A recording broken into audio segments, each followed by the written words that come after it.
Hi hello friends, welcome back to our channel. ఈ సీరియల్లో ఏం జరగబోతుందో ముందుగానే తెలుసుకుందాం. ఫ్రెండ్స్, డైలీ సీరియల్ నోటిఫికేషన్ కోసం ఛానల్ని సబ్స్క్రైబ్ చేసుకోండి ఫ్రెండ్స్. అండ్ పక్కనే ఉన్న బెల్ ఐకాన్ని క్లిక్ చేసి ఆల్ ఆప్షన్ని సెలెక్ట్ చేసేయండి. ఇక లక్ష్మీ మిత్ర ఇద్దరిని పెళ్ళైన తర్వాత జయదేవ్ వచ్చి హనీమూన్కి అయితే పంపిస్తారు కదా. ఇక లక్ష్మి అయితే మొట్టమొదటిసారి తన భర్త తన కోసం గొప్పగా చెప్పటం, తన ప్రేమను అర్థం చేసుకొని మళ్ళీ తననే పెళ్లి చేసుకోవటం చాలా ఆనందపడిపోతూ ఉంటుంది.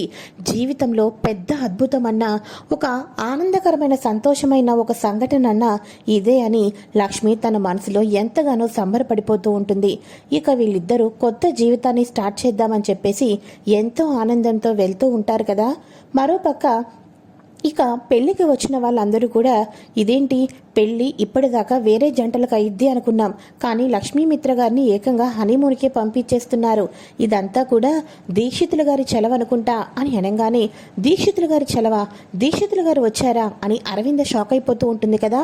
అయితే ఇక వెంటనే వివేక్, అవును పెద్దమ్మ వచ్చారు, ఇందాక నేను చూసినట్టు అనిపించింది, కానీ ఎవరో ఏమో అనుకున్నాను, కానీ మన దీక్షితుల గారు అనుకోలేదు అని అనగానే, అవునన్నయ్య నేను కూడా చూశాను అని చెప్పేసి చెప్పంగానే, ఇక్కడి దాకా వచ్చి మనల్ని కలవకోకుండా ఎలా వెళ్ళిపోతారు, దీక్షితులు గారు ఎక్కడున్నారో ఏంటో అని అటుగా వెతుకుతూ ఉంటారు. ఇక వెంటనే దీక్షితులు గారు మాట్లాడలేకోకుండా నిరుత్సాహ పరిస్థితిలో కనిపించడంతో అరవింద ఆశ్చర్యపోతూ ఉంటుంది. దీక్షితులు గారు లేవండి, నేను మీ అరవిందను. అసలు ఏమైపోయారు మీరు ఇంతకాలం? మిమ్మల్ని మా కంట కనబడుకోకుండా దాచిపెట్టేసింది ఎవరండి అని చెప్పేసేసి ఇక మన అరవింద అడుగుతూ ఉంటుంది.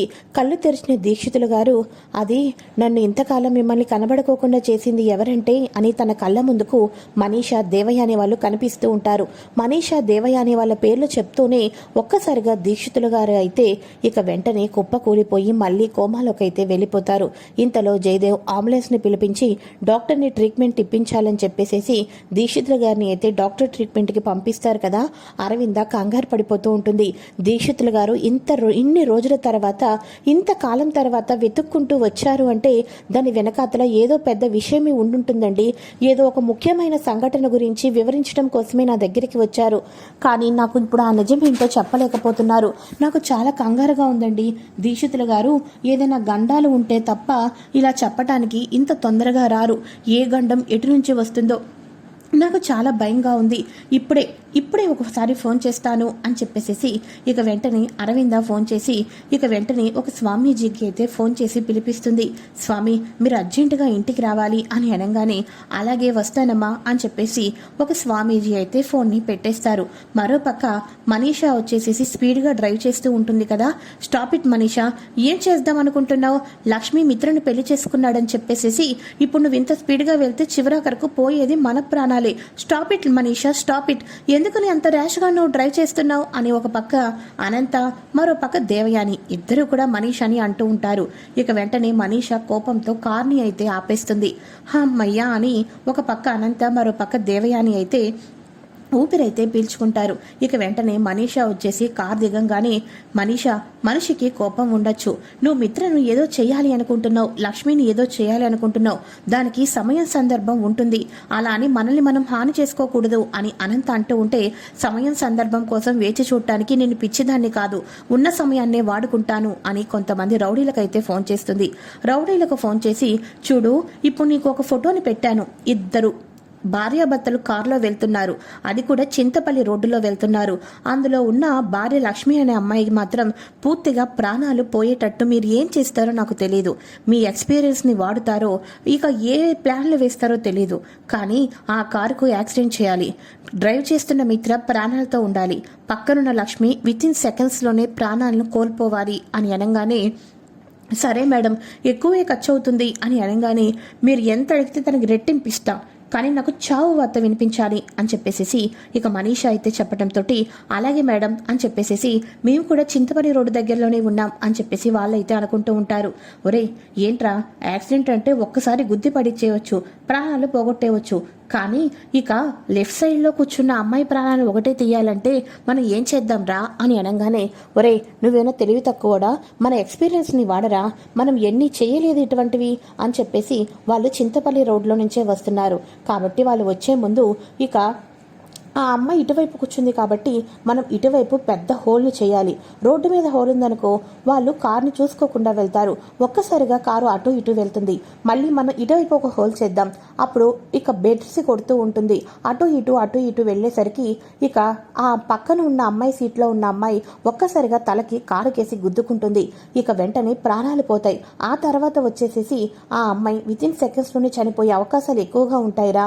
ఇటువంటి కేసులు మనకి ఎన్ని ఎక్స్పీరియన్స్ లేవు అని వాళ్ళిద్దరూ మాట్లాడుకుంటూ కావాలని చెప్పేసేసి అటు ఇంటూ మార్కులను అటు ఇటు రోడ్డుకి మధ్యలో కావాలని చెప్పేసేసి వాళ్ళైతే గోతులు తీస్తూ ఉంటారు. ఈ రకంగా వీళ్ళు ప్లాన్ అయితే చేసుకుంటూ ఉంటారు. లక్ష్మి ఏమో మిత్రని చూసుకుంటూ ఉంటుంది. మిత్ర ఏమో లక్ష్మి వైపు చూసుకుంటూ ఐ లవ్ యూ లక్ష్మి, జీవితంలో ఈ మాట కోసం నువ్వు ఎన్ని రోజుల నుంచి ఎదురు చూస్తున్నావో నాకు తెలుసు. ఈ క్షణం నుంచి మనం కొత్త జీవితాన్ని ప్రారంభించబోతున్నాం. I love you so much Lakshmi అని అనగానే మిత్ర గారు, మీరు లేని రోజు నేను ఉండను అని నేను ఎప్పుడూ మీకు చెప్పాను మిత్ర గారు. ఐ లవ్ యూ టూ మిత్ర గారు అని చెప్పేసి మనసు విప్పి ఇద్దరు ఒకరికొకరు ఐ లవ్ యూ చెప్పుకుంటూ ఎంతో సంతోషంతో వెళ్తూ ఉంటారు కదా. ఈ లోపల నమస్కారం అరవింద్ గారు చెప్పండి అని అనగానే నేను ఇందాక పంపించింది నా కొడుకు మిత్రగారి జాతకం. ఇప్పుడు నా కొడుకు జాతకం ఎలా ఉంది కొంచెం చూశారు కాబట్టి త్వరగా చెప్పండి అని అనగానే మిత్ర జాతకం అంతగా ఏమీ బాగోలేదు అరవింద్ గారు. ఎందుకంటే జాతకంలో ఎక్కువగా గండాలు కనిపిస్తున్నాయి. అందులోనూ కూడా ప్రయాణ గండాలు కనిపిస్తున్నాయి. కాబట్టి మిత్రగారికి ఎటువంటి ప్రయాణాలు ఉన్నా ఇక 2-3 రోజుల వరకు వాయిదా వేసుకోమని చెప్పండి. ప్రయాణాలు చేస్తే మాత్రం గండం పొంచే ఉంటుంది. ఆ విషయం మాత్రం గుర్తుపెట్టుకోవాలి అని చెప్పడంతో అరవింద షాక్ అయిపోతుంది. వాళ్ళు వెళ్ళిందే ప్రయాణానికి, మళ్ళీ ఇప్పుడు ప్రయాణ గండాలు వస్తున్నాయని చెప్తున్నారు. ఇక వెంటనే ఇక మిత్రకి ఫోన్ చేసేస్తుంది అరవింద. మిత్ర అని అంటూ ఉంటే అదే సమయంలో వాళ్ళు ఆ గోతులు తవ్విన దీంట్లో కారు వెళ్ళటం, ఇక అరుపులు కేకలు అన్నీ కూడా మన అరవిందకి వినిపిస్తూ ఉంటాయి. మిత్ర గారు అని లక్ష్మి అరుస్తూ ఉంటుంది. లక్ష్మి అని మిత్ర అరుస్తూ ఉంటాడు. కారు అటు ఇటు వెళ్తూ ఉంటుంది. వాళ్ళ అరుపులు కేకలు టెన్షన్ అంతా కూడా ఇక్కడ అరవిందకు వినిపిస్తూ ఉంటుంది. గట్టిగా మన అరవింద మిత్ర అని చెప్పేసేసి గట్టిగా అరుపులైతే అరుస్తుంది.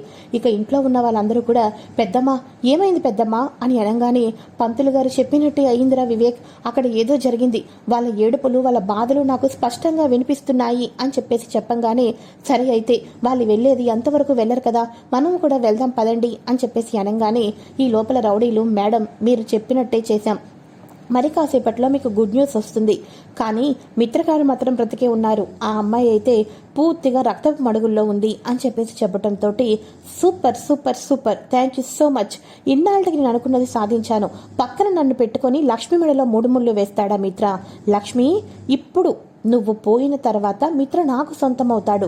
నా దారికి అద్దొస్తే ఇలానే పక్కకు నెట్టేస్తాను అని చెప్పేసి మనీషా అయితే చాలా హ్యాపీగా ఫీల్ అయిపోతూ ఉంటుంది. ఇక వివేక్ వీళ్ళందరూ కూడా వెళ్తూ ఉంటారు కదా. మిత్రకైతే ఎక్కడో చిన్న సన్న గాయాలు అవుతాయి. కానీ మన లక్ష్మికి అయితే ఎందుకంటే ఈ తలకు వచ్చేసేసి సడన్ బ్రేక్ వేయటంతో గట్టిగా వేగంగా వచ్చి ముందుకు గుద్దుకోవటంతో లక్ష్మికి పెద్ద తలగాయం అవుతుంది. అందులోనూ కూడా డోర్ ఆటోమేటిక్గా ఓపెన్ అయిపోవటంతో లక్ష్మి కిందకు పడిపోతుంది.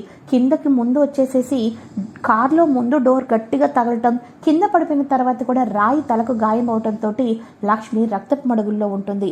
ఆనందంతో కొత్త జీవితం స్టార్ట్ చేద్దామని ఎన్నో ఆనందాలని మూటకట్టుకుని బయలుదేరిన మిత్ర అయితే లక్ష్మి చివరాఖరకు రక్తాన్ని చూడటంతో మిత్ర చాలా బాధపడిపోతూ ఉంటాడు. ఇక వెంటనే మిత్ర లక్ష్మి లక్ష్మి లక్ష్మి అని అంటూ ఉంటే అన్నయ్య అని చెప్పేసి అనగానే ఈ లోపల అందరూ కూడా కలిసి లక్ష్మిని హాస్పిటల్కి తీసుకుని వెళ్తారు. ఈ లోపల మన అరవింద్ అయితే నాన్న మిత్ర నీకేం కాలేదు కదా అని అనగానే నాకేం కాలేదు మమ్మీ, లక్ష్మి పక్కన ఉన్నంత వరకు నన్ను ఎప్పుడు ఏమీ కాకుండానే చూసుకుంటుంది కదా, నాకు చిన్న గాయం తగలకోకుండా నా తల వచ్చేసేసి ముందుకు కొట్టుకోకుండా నన్ను కాపాడుకుంటూ తన చేతిని అడ్డు పెట్టుకుంటూనే వచ్చింది లక్ష్మి. కానీ నాకు చాలా భయంగా ఉంది, లక్ష్మికి ఏమవుతుందా అని చెప్పేసి అనగానే ఈ లోపల డాక్టర్లు వచ్చేసేసి హెవీ బ్లీడింగ్ అయితే తనకు అయ్యింది, తలకు గాయం అయితే తగిలింది, తలకు రక్తం వస్తుంది కాబట్టి క్లీన్ చేస్తున్నాం. ఇక బ్లడ్ని కావాలి కాబట్టి బ్లడ్ ఉంటే మా బ్యాంకులో అయితే ఉంది, మిగతాదైతే మీరు కొంచెం చూసుకోవాల్సి వస్తుంది అని డాక్టర్ చెప్పడంతో ఓకే డాక్టర్, రెడీగా మా వాళ్ళు చాలామంది ఉన్నారు, మీరు ముందు మీరు స్టార్ట్ చేయండి, ట్రీట్మెంట్ స్టార్ట్ చేయండి అని మిత్ర అయితే కన్నీళ్ళు పెట్టుకుంటూ ఉంటారు. మామ్ నా లక్ష్మికి ఏమీ కాదు కదా మామ్ నా లక్ష్మికి ఏమీ కాదు కదా అని చెప్పేసేసి అంటూ ఉంటాడు మిత్ర. ఇక అరవింద దేవుడా ఏంటి దేవుడా, ప్రతి అడుగడుగునా ఇలాంటి కష్టాలే వస్తున్నాయి అని అనుకుంటూ ఉండగా ఈ లోపల ఏమీ తెలియని అమాయకురాల్లాగా అరవింద్ అయితే మన దేవయాని అయితే వస్తుంది. లక్ష్మిని మళ్ళీ పెళ్లి చేసుకున్నాడు కదా, మరి ఇటువంటి కన్నీళ్లు గండాలు మనకి తప్పవు. ఎందుకంటే మిత్ర కోరి కోరి తప్పు చేశాడు, కోరి కోరి దరిద్రాన్ని ఇంటికి తెచ్చుకున్నాడు. ఇప్పుడు లక్ష్మి మన ఇంటి కోడలైపోయింది కాబట్టి మనకి ఈ హాస్పిటళ్ళు పెడబొబ్బులు ఇవన్నీ కామన్ అయిపోతాయి అక్క అని చెప్పేసి మన అరవింద్ దగ్గర దేవయ్యని అయితే మాటలు వేస్తూ ఉంటే ఇక వెంటనే జయదేవ్, ఇలాంటి మాటలు ఎలా మాట్లాడాలనిపిస్తుంది నీకు? అసలు ఇటువంటి సమయంలో లక్ష్మి కోలుకోవాలని అనుకోవాలి, కానీ లక్ష్మీ మూలాన ఇటువంటి వార్తలు వస్తాయని మీరు ఎలా అంటావు దేవయాని అసలు నువ్వు అని చెప్పేసేసి, నువ్వు సానుభూతి చూపించకపోయినా పర్వాలేదు, అంతేకాని ఇటువంటి మాటలు దయచేసి నువ్వు మాట్లాడొద్దు అని చెప్పేసి జయదేవ్ కూడా అంటూ ఉంటారు. ఇలా ట్రీట్మెంట్ చేస్తూ ఉంటారు. ఎంత ట్రీట్మెంట్ చేస్తున్నా మన లక్ష్మికి వచ్చేసేసి కొంచెం కూడా ఇక కళ్ళు అనేది తెరవకోకుండా ఉంటుంది. చాలాసేపుకి ప్రయత్నాలు చేస్తూ ఉంటారు. ఇక అక్కడే హాస్పిటల్లో డాక్టర్ దగ్గర తిరుగుతూ, అక్కడ ఉన్న దేవుడి దగ్గర లక్ష్మి కోసం వెతుకుతూ, లక్ష్మి కోసం ఏడుస్తూ మిత్ర కన్నీళ్లు పెట్టుకుంటూ ఉంటాడా. చివరాఖరకు డాక్టర్ రానున్న రోజుల్లో ఏం చెప్పబోతున్నారు అంటే, లక్ష్మి పూర్తిగా గతాన్ని మర్చిపోయింది, ఎవరిని గుర్తుపట్టలేకపోతుంది, ప్రాణాలకైతే ఎటువంటి ప్రమాదము లేదు, షీఈస్ అవుట్ ఆఫ్ డేంజర్. కానీ తలకు పెద్ద గాయం అవడంతో రక్తం క్లాట్ అయింది. అది మెల్లమెల్లగా ట్రీట్మెంట్కి ప్రతిరోజు కరెక్ట్గా టాబ్లెట్లు వేసుకుంటే త్వరగా కోలుకునే అవకాశాలు ఉంటాయి. కాబట్టి తనని ప్రేమగా ఆనందంగా చూసుకోవాలి.